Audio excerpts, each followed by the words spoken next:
Yeah, bravo. That's really, really, really lovely.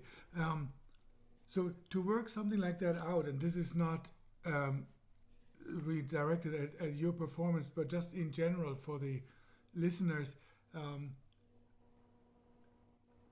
Dorothy DeLay always asked us to make a tempo chart, and that is you listen to one recording with a yellow pad, and you make columns.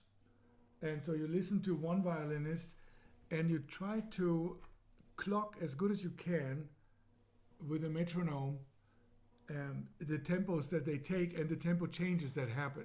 It's not always easy, and it's not in order to imitate any one particular at all, but you get a range. If you do 4 or 5 people, you get a range of what is the slowest possible, what's the fastest possible for any given passage. And then the last column is yours, and you write in the tempi for each section that you like the best.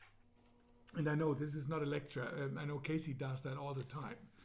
Um, but that's a really, really good way to start figuring out an interpretation and a pacing for a movement, especially something like this that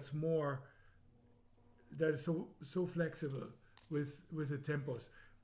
In a Mozart concerto, we basically try to decide on one tempo and keep it. There isn't usually that much difference. There are other things we want to listen to, and we can also discern them, and that's also important. Yeah. So that's a really important thing. Mr. Lay had these sheets that had to do with the history of the piece and the composer,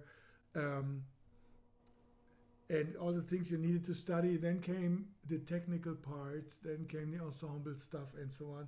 And she wanted to check all of that out. So that was, in a way, very, very systematic, and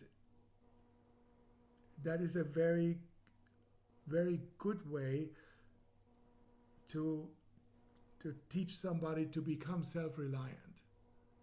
Yeah, because the job is really, the job of the teacher is to make you independent by the time you're done with this. By the time you're done with school and you have your degrees, then somebody gives you a piece. How are you going to learn it? Sometimes fast, not always, but sometimes you have to learn it fast, reliably, with really good musical understanding. And the more tools you have for that, that helps a lot. And then once you know all these things, it's much easier to dream in your head of what it is you want to do. And then, as Mr. Stern would have said, listen in your head and then play what you hear.